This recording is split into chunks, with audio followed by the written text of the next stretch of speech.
Estamos con el profesor Julio César Nefa, licenciado en Economía Política de la Universidad de Buenos Aires, doctor en Ciencias Sociales del Trabajo, especialidad de Economía de la Universidad de París, investigador superior del CONICET, del Centro de Estudios e Investigaciones Laborales, CEILS, profesor de la Facultad de Ciencias Económicas de la Universidad de La Plata y de Buenos Aires, profesor de la Facultad de Ciencias Sociales de la Universidad de Buenos Aires.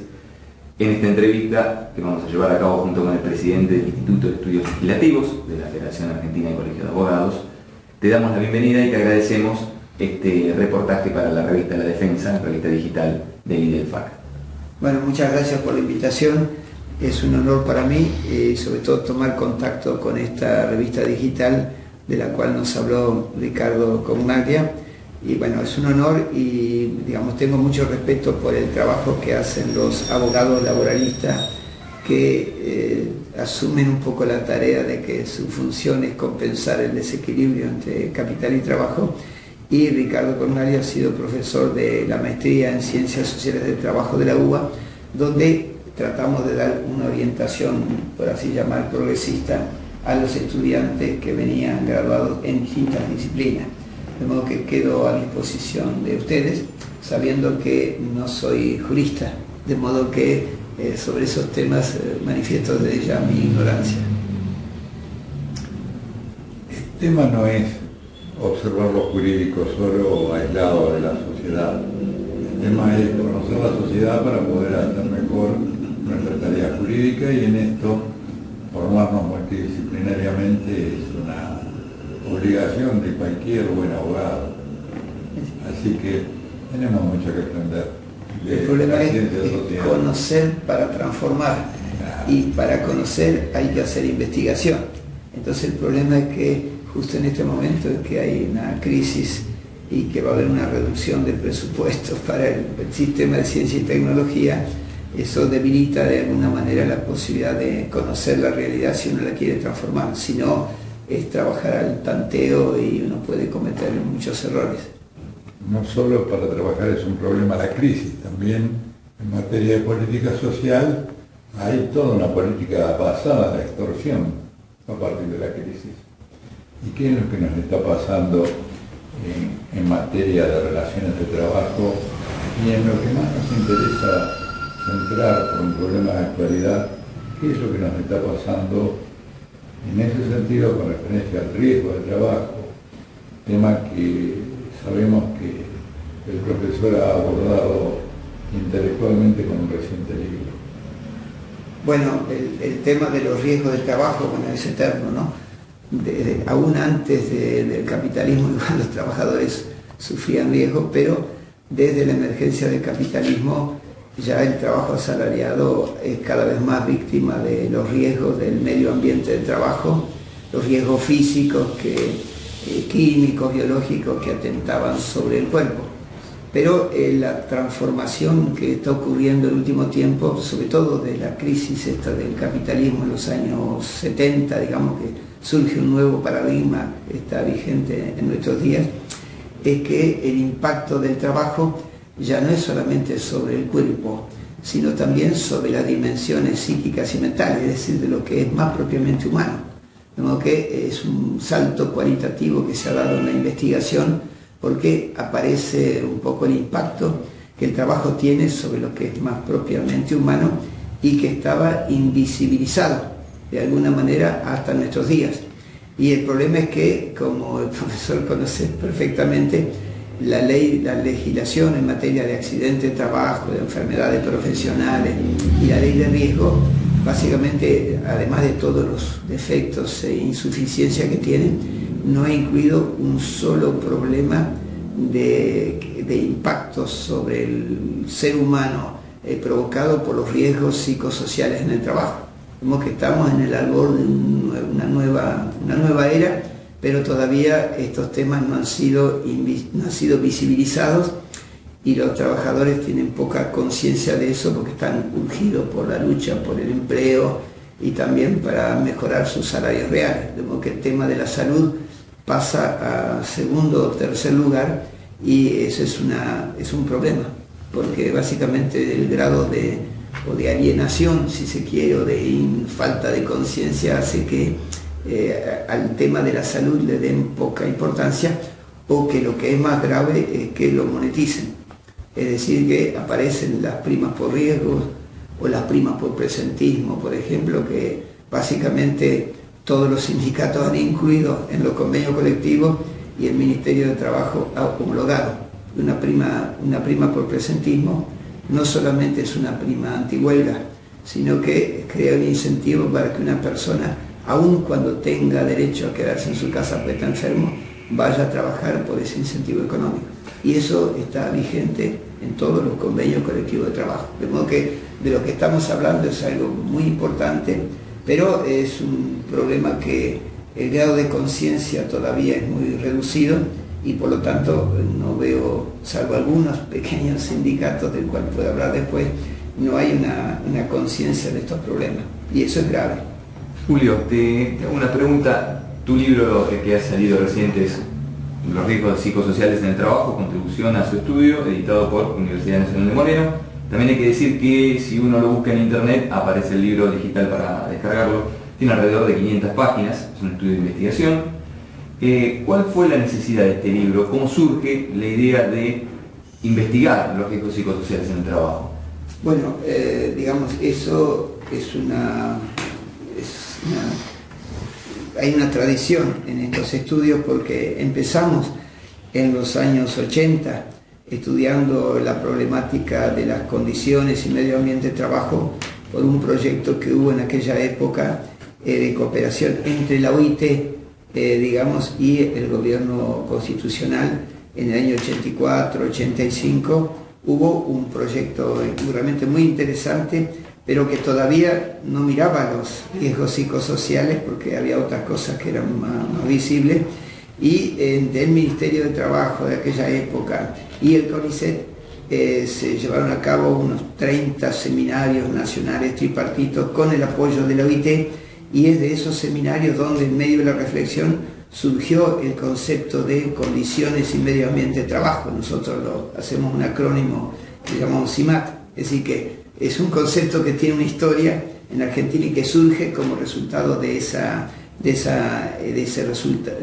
conversación entre los funcionarios del ministerio que tenían una larga experiencia e investigadores, becarios y personal de apoyo del CONICET. Y eso dio lugar a un primer librito que llamaba ¿Qué son las condiciones y medio ambiente de trabajo?, que fue el resultado de un curso de formación sindical con varios sindicatos, entre ellos la Unión Obrera Metalúrgica de La Plata, en la cual durante todo el año 86 y 87 hubo un curso y semana tras semana discutíamos todos los temas, y básicamente ese libro, me tocó escribirlo a mí, pero es el resultado de una reflexión con los compañeros que tenían una vivencia de la importancia que tenía el trabajo sobre la salud física. Bueno, los metalúrgicos tenían muchos accidentes, enfermedades profesionales, nunca respondió a esa necesidad.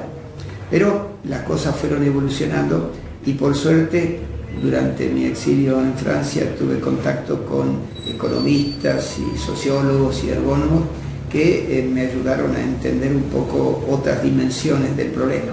Y progresivamente, con el apoyo de algunos especialistas franceses como Jacques Freycinet, un economista del trabajo muy conocido, o Alain Wissner, tal vez el creador de la ergonomía en Francia, Michel Golac, un estadístico que estudió los temas de condiciones de trabajo en Argentina, en Francia, y ahora su esquema ha sido adoptado por el resto de Europa, y un especialista en psicodinámica del trabajo que se llama Christophe Dejour.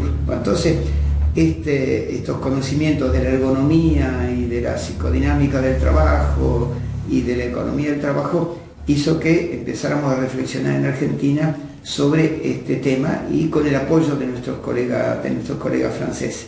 Entonces, hubo desde fines de la década pasada varias actividades importantes que nos nutrieron. Bueno, una de ellas se empezó a hablar de si, había que trabajar para ser feliz. Es un libro muy lindo de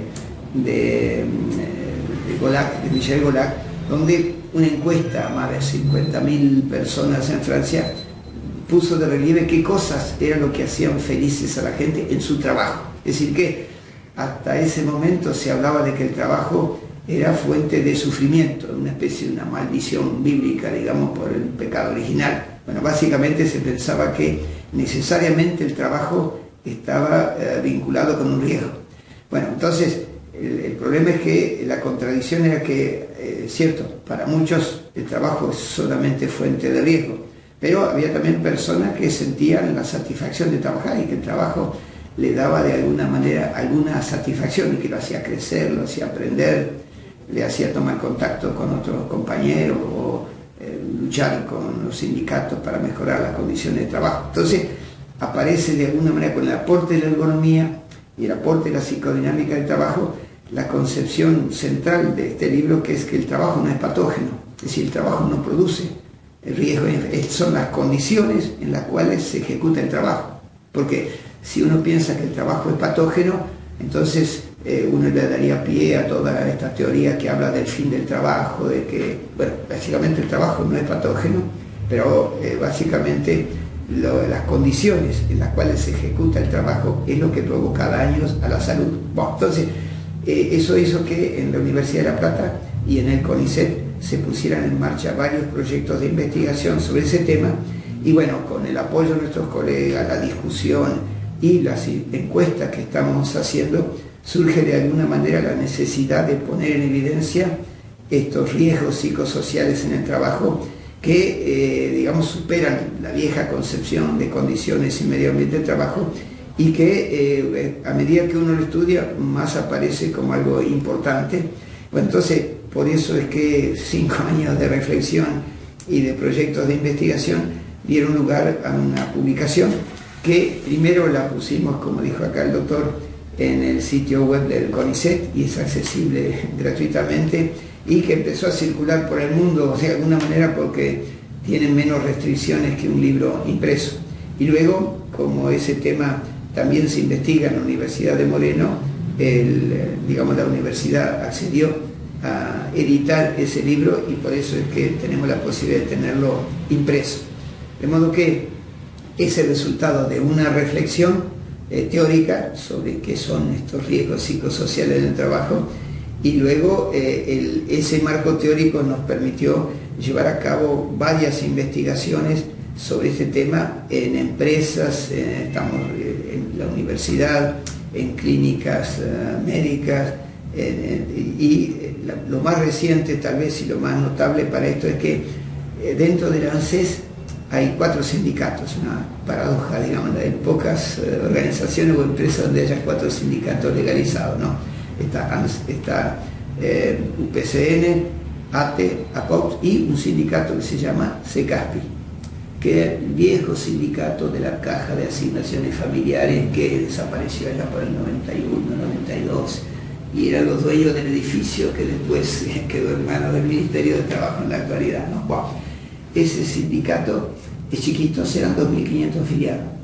pero tiene unos dirigentes y unos militantes que han comprendido esa realidad de cómo el trabajo impacta sobre la salud de la gente, y que progresivamente, digamos, además de los riesgos físicos, químicos, biológicos, todo eso, y los accidentes, enfermedades profesionales, se dieron cuenta de que los trabajadores sufrían mucho, pero no tanto por problemas de ese tipo, sino por problemas de tipo psíquico y mental provocados por el trabajo.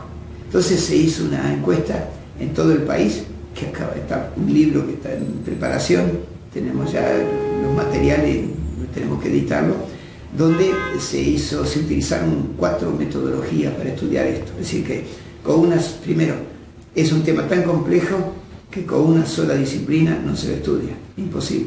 Requiere varias disciplinas y requiere varias metodologías. Entonces, una metodología es un ergónomo que visitó 6 oficinas de ANSES en todo el país, digamos, elegidas entre las que los trabajadores pensaban que estaban bien y las que estaban mal, donde estudiando la infraestructura y sobre todo los puestos de trabajo, básicamente las mesas, las sillas y la dolencia que la gente experimentaba, pero dolencias inespecíficas, ¿no? A la gente le dolía cosas, se sentía mal, lo que fuera. Bueno, eso es muy importante porque dio datos objetivos de la temperatura, de la humedad, del ruido, lo que fuera, y problemas muy complejos que hay dentro de las oficinas de ANSES que están vinculados con el hacinamiento de alguna manera y el problema de los malos olores que todos los trabajadores percibían durante 8 horas de trabajo. Bueno, a eso se le sumó un método que le llamamos cualitativo, que con una psicóloga social se hicieron grupos de 15, 20 compañeros, pero fuera del lugar de trabajo, y donde utilizando técnicas, digamos, para que la gente expresara un poco de qué manera vivían el trabajo y cómo los afectaba. Y, digamos, utilizando, en primer lugar, no la palabra, porque la gente se autolimita, hay una especie de censura que la gente hace para hablar de esto. Pero entonces, cuando están en un ambiente fuera del lugar de trabajo, con otros compañeros y son estimulados, a partir de figuras, de sonidos o lo que fuera, empiezan a ver, bueno, cómo ven su trabajo, qué impacto tiene el trabajo sobre su salud y de alguna manera qué cosas se podían cambiar. Bueno, y es realmente extraordinario cómo los trabajadores, cuando tienen la posibilidad de hablar, se dan cuenta de cuáles son los riesgos que tiene el trabajo. El problema es que en la empresa capitalista no hay un espacio de libertad para poder hablar. Entonces, eso fue un insumo importante, que era la percepción de los trabajadores acerca de los riesgos del trabajo que tenían. Bueno, la tercera metodología fue de un médico de trabajo, pero el drama es que en la ANSES no hay un buen servicio de medicina del trabajo, está terciarizado el sistema de control del ausentismo, como que no hay una sola estadística de por qué la gente falta ni cuáles son las enfermedades más frecuentes o lo que fuera, y la RT, que es la RT provincia, hace muy poco en materia de prevención, y como el grado de conciencia que hay es muy leve, tampoco les piden muchas cosas. Bueno, y después la otra cosa, que es un método objetivo, que es la encuesta.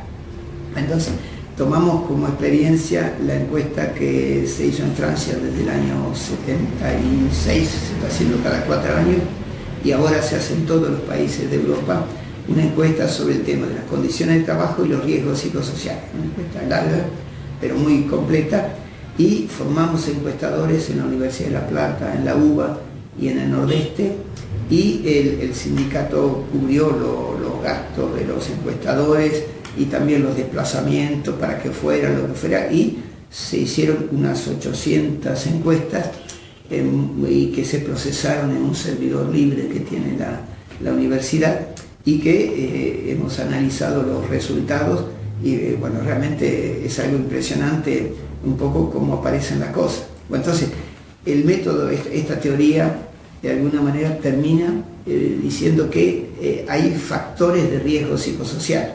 Entonces, está claro que están los riesgos biológicos, los químicos, la temperatura, el aire, los olores, pero ¿cómo impacta? Bueno, entonces, estudiamos eso con factores de riesgo. Entonces, hay como 6 factores, pero acordarme todos, ¿no? Uno de ellos tiene que ver con la demanda psicológica al trabajador que le impone la empresa o la organización. Entonces ahí, bueno, ¿cuánto tiempo tiene que tener tiempo de trabajo? El tema de los riesgos del medio ambiente también, y cómo los trabajadores perciben que su trabajo impacta sobre la salud. Entonces ahí esa encuesta se hizo en los lugares de trabajo y bueno, se fue registrando esa información, pero a diferencia de la otra metodología más cualitativa, ahí los trabajadores siempre retasean la información o no se animan a hablar porque, bueno, finalmente la encuesta se hacía en los lugares de trabajo, tenían miedo que alguien contara, ¿no? Que los datos de la encuesta es un piso, siempre hay mucho más que eso porque no se animan a hablar, si hay miedo. Bueno, entonces, ese problema. Segundo, ¿qué margen de autonomía tienen los trabajadores para hacer la tarea? Es decir, que le dejan un margen de libertad, o en forma tayloristas o fayolista de organizar el trabajo imponen la forma de trabajar y el trabajador tiene poca autonomía. Y el problema es que en ese tipo de actividad hay muchos problemas no previstos, es decir, no está totalmente especificado lo que tienen que hacer. Hay casos nuevos, aparecen cada rato una nueva política social, los trabajadores no saben bien de qué se trata, no le dan las instrucciones, llegan tarde, confusión, porque el trabajador tiene que asumir un riesgo para interpretar esas normas y muchas veces al asumir el riesgo está desobedeciendo, como que asume un riesgo y lo pueden sancionar porque adopta frente a problemas. Bueno, entonces, el grado de autonomía, es decir, bueno, el otro problema es los conflictos éticos y de valores que, bueno, todos nosotros tenemos una ética o fundada en valores trascendentes o una ética ciudadana, bueno, pero cada uno tiene una ética. Bueno, el problema es que hay muchos trabajadores que tienen que violar sus principios éticos para trabajar.